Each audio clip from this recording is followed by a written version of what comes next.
I said, contrast gives life. I think a painting needs life. It's no good having a dreary kind of overworked surface. It's no good expressing boredom. You need, if you find the subject you're painting, if you find that exciting, visually exciting, I hope the visual exciting comes into the painting, but how can you tell?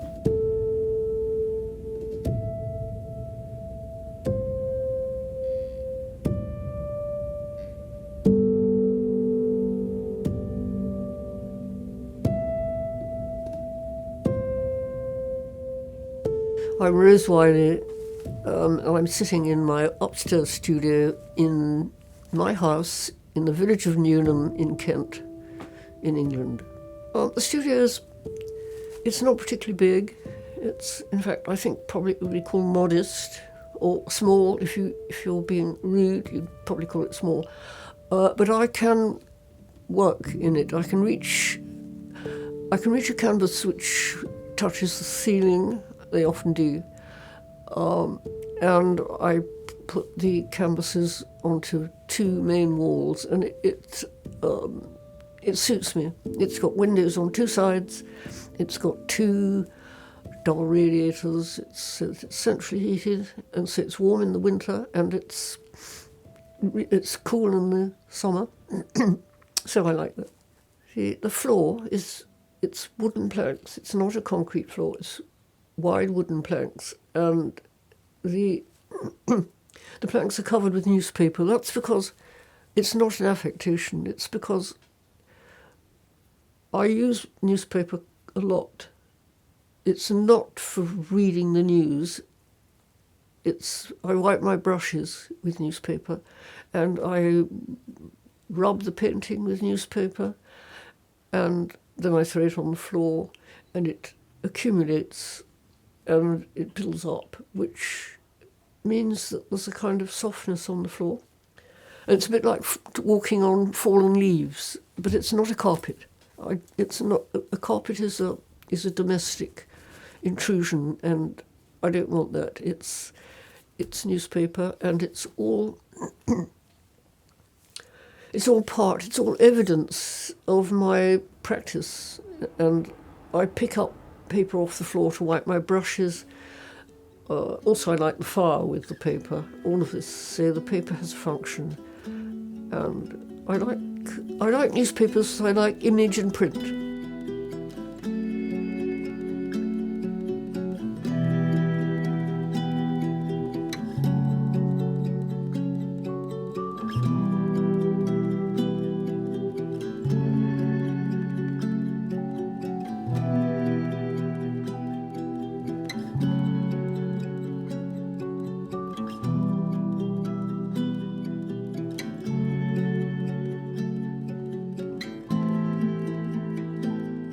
That would be exactly what I was born as an artist. I haven't thought of that before, but my parents weren't artists, and my brothers and sisters are not artists. But I think at the age of 4, I had a paint box. It was green. It was a proper paint box. It wasn't a child's paint box. It was metal. I think they're plastic now. So it was a metal paintbrush. It was green, and it had Winsor and Newton, which is a well-known British firm of paint, which adults and artists all use. So there was nothing childish about it. It was, as I said, it was a proper paint box, and I was very fond of it, and I painted from it as a child. At the age of about 15, you start to wonder, 16, what you're going to do with your life. And I thought about, well, my mother thought I should be a barrister. She thought that would fit me because I was good at argument, good at logic, good at reasoning. And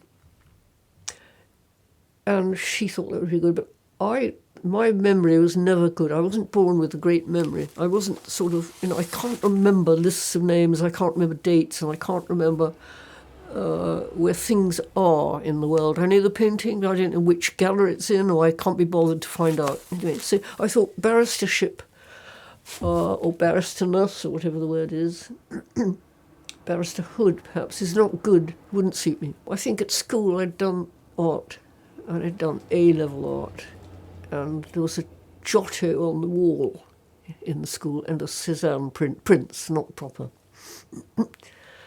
So suddenly I just knew, I thought, I'd always painted and, made things. I make things. I used to make rope ladders, bows and arrows. I used to crush bricks with a hammer until it made powder, different coloured bricks, and I got different coloured powder, which actually equals pigment in the artistic word. All of these things. So I thought, well, that's what I'll do. I'll be an artist. That's when I started.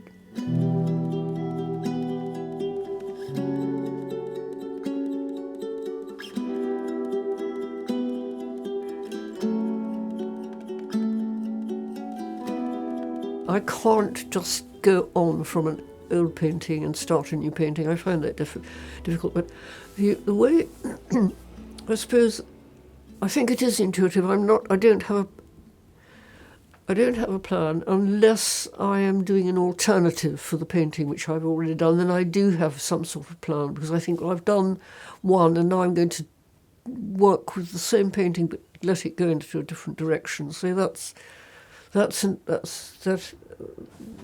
one thing happening after the other. That's organic. Sometimes I have a gap and I'm going about my business. I'm looking at anything, people, houses, architecture, talking to people, running, going through my life, and something comes up. And I find it visually exciting. And so with no plan whatsoever, I pick up a pencil. I quite want to keep this. I want to, it will go, and it could be what somebody's wearing, the way they're wearing something, or the colours they're wearing, or the shape of the person, and the characteristics of the image of that person. Again, a building, you suddenly think, that's a marvellous building. Could be the light, the way it's shining on it. So I can look at somebody's photograph on the computer, and I can be just delighted with it. But then I want to keep it, so I make a record, which is a drawing. And then as I'm working off, I think, well, that's not very good, so I do another one, and I might do another one. But by that time, the image has gone. And I'm not a computer expert. So if I see something, I cannot recall it. I don't know how I came across it. So I've learned that the thing to do is to make a drawing quickly. And then I can make a longer drawing from that drawing. So it progresses, so it stops. It's connected to the source material that I've seen in the first place, which I have found exciting, but it can change and go through other stages as it goes along. And it's a wish to keep something which I have liked looking at. But at the same time, I don't like possession. But I'm very conflicted as a person. I often think one thing, at the moment later I think something opposite to that. I've just said I like to have and to keep. On the other hand, I don't like the verb to have. I like the word to be. This is the conflict. Well, I think for development, yes, you could say development is from the beginning to something finished, which I think is a nice idea, which I hadn't embarked on a moment ago. But I think finish is also problematic, because you're never sure whether work that you're making, you've begun it because there it is, but where it should finish is hugely problematic. And often a work you've worked perhaps on it for 5 days, and you're looking at it, and you suddenly think, good, it's finished. And then you come back the next morning and you think, you must have been out of your mind. It's not finished. There are all sorts of, this is wrong with it. And so you know you've got to change it, and then you've got to change something else. But before, the night before, you were certain you'd finished it. So this idea of, well, certainty is difficult. I find certainty is open to question. But you were certain to a degree that it was finished, but given a night and sleeping and a distance from it, you see that it isn't. So how are you ever sure that when you then think it's finished, how are you sure that it's finished then, and should you change it? And this is a constant problem, or maybe that is development.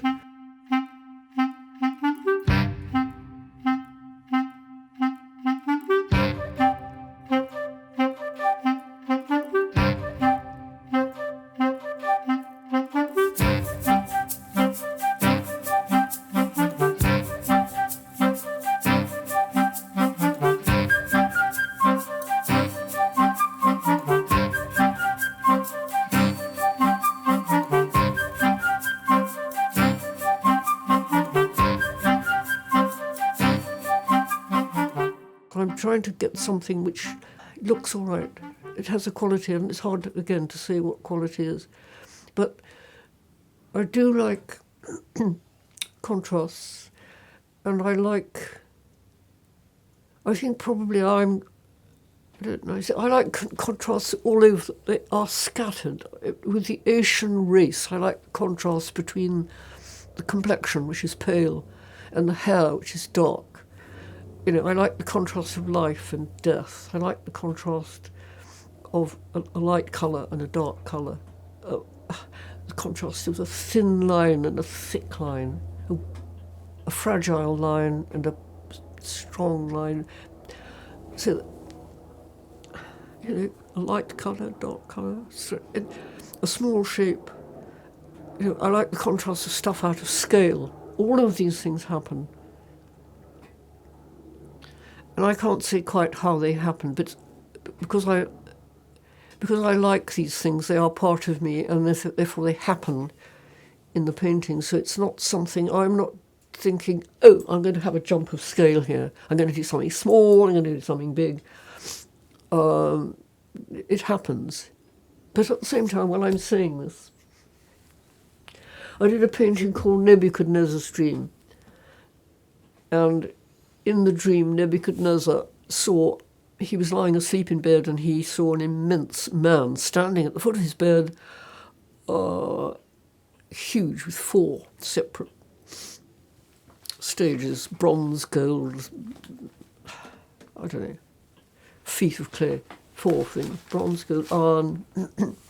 Anyway, when I was doing the painting, the point I'm making is that how do I make the dream figure massive? How do I get monumentality in the dream figure? It's no good just making it big on the canvas, because that could just be your thumbnail, which you've done big on the canvas. It could be just where you've placed it on the canvas. So I thought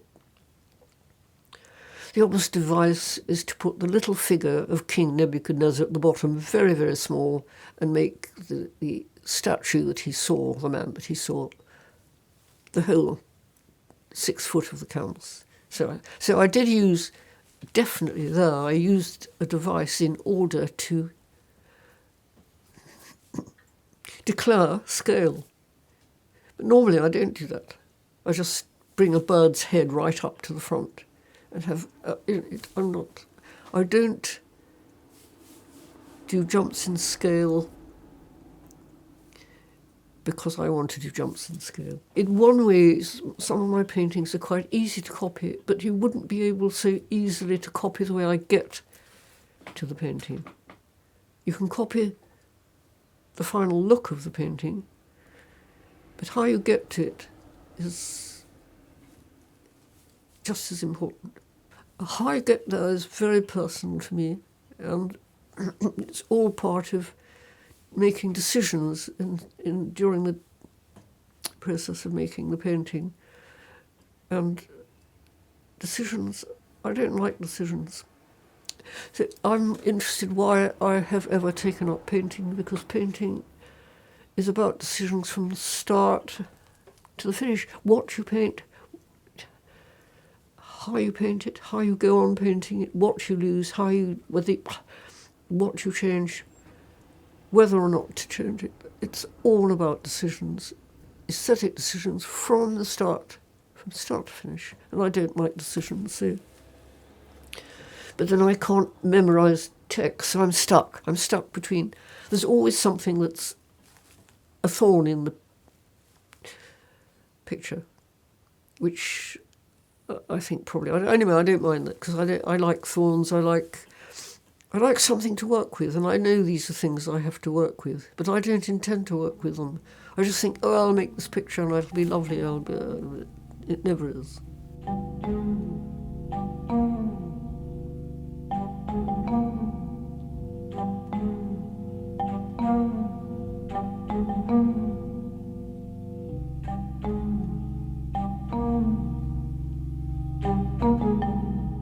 Words, letters.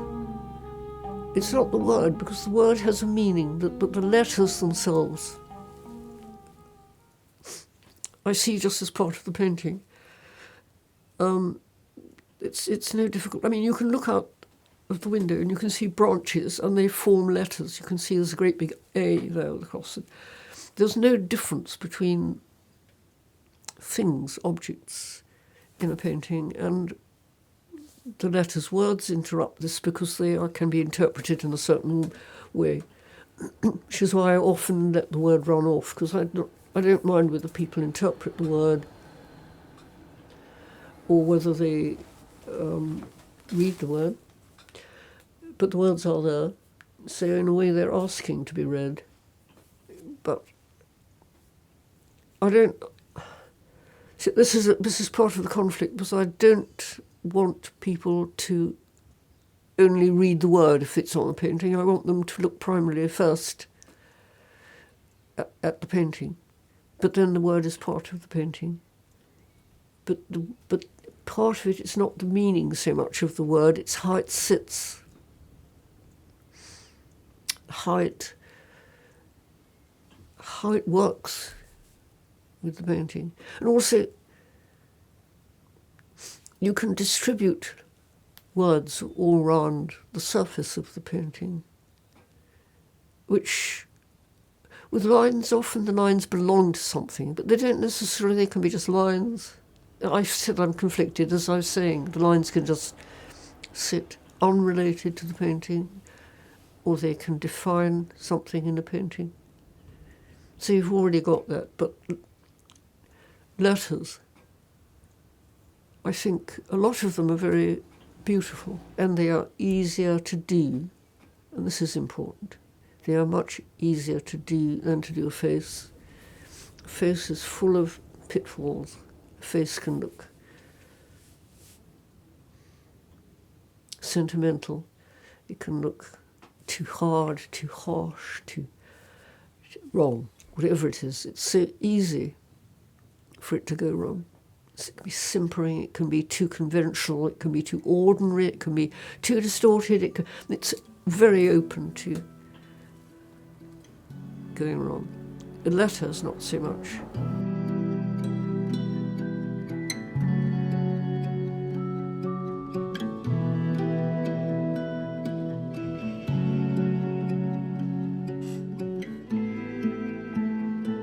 Tarantino's photographer, I don't know who his photographer is. I've never bothered to look. I just know he has talent. And there's a lot of very exciting visual moments in a Tarantino film, and a lot of other films too. It's not exclusive to Tarantino, but I find a sympathy with Tarantino. Does other things. He does opposites in how he places somebody in a narrative, he will place this person in an opposite. For instance, in a lynching idea, often it was the white person and the black person was the lynched subject. Tarantino does it the other way around, which immediately grabs you, because you're not expecting it quite, because you're used to the more familiar other way around. And he does that a lot. And I find that, I know it's Hegelian. I like the whole thing about apparent opposites aren't often opposite at all, or using opposites. And Tarantino uses opposites and say they're unexpected. And I like all of that. And I think if that comes into my painting, if there's something in the painting is unexpected, it's not because I'm on random hold, or perhaps I am, but that's not the reason. It's because I leave it there if it brings life to the painting, or excitement, or... See, I'm not sure whether a painting, if it's dreary, I'm not quite sure. But then I like drab. Say, this all goes with what I said initially. I like two things. I like super exciting, but I also like drab, and I like ordinary. So where am I? I do not want to be pigeonholed. I do not like boxes. I do not like imposed drawing structures. I do not like there being a particular right way to do something. I do not think that there is a particular right way that a leg should be. I love difference. I love different legs. I think that the idea of people being unhappy about the shape of their legs, or the shape of their face, or the shape of their nose, or their hair, it seems to me that's a pity, because the difference is so good. I don't think there's a paradigm thing that we should all be burdened with. But the world thinks that. You know, if your legs look like Kate Moss, they think that's good and that's what we should all aim at. But why? I mean, I love elephants' legs. I like pigs' legs. Cats have the most beautiful arms. Dogs. I think the difference. I love difference. But that also goes with the different line you use, and that the painting should, in fact, look a bit different. It's no good doing the same painting all the time. And I do hope that my paintings look different, but maybe they don't. Maybe I'm kidding myself. Maybe they just look all the same and I'm just completely wrong. But I don't want them to look the same.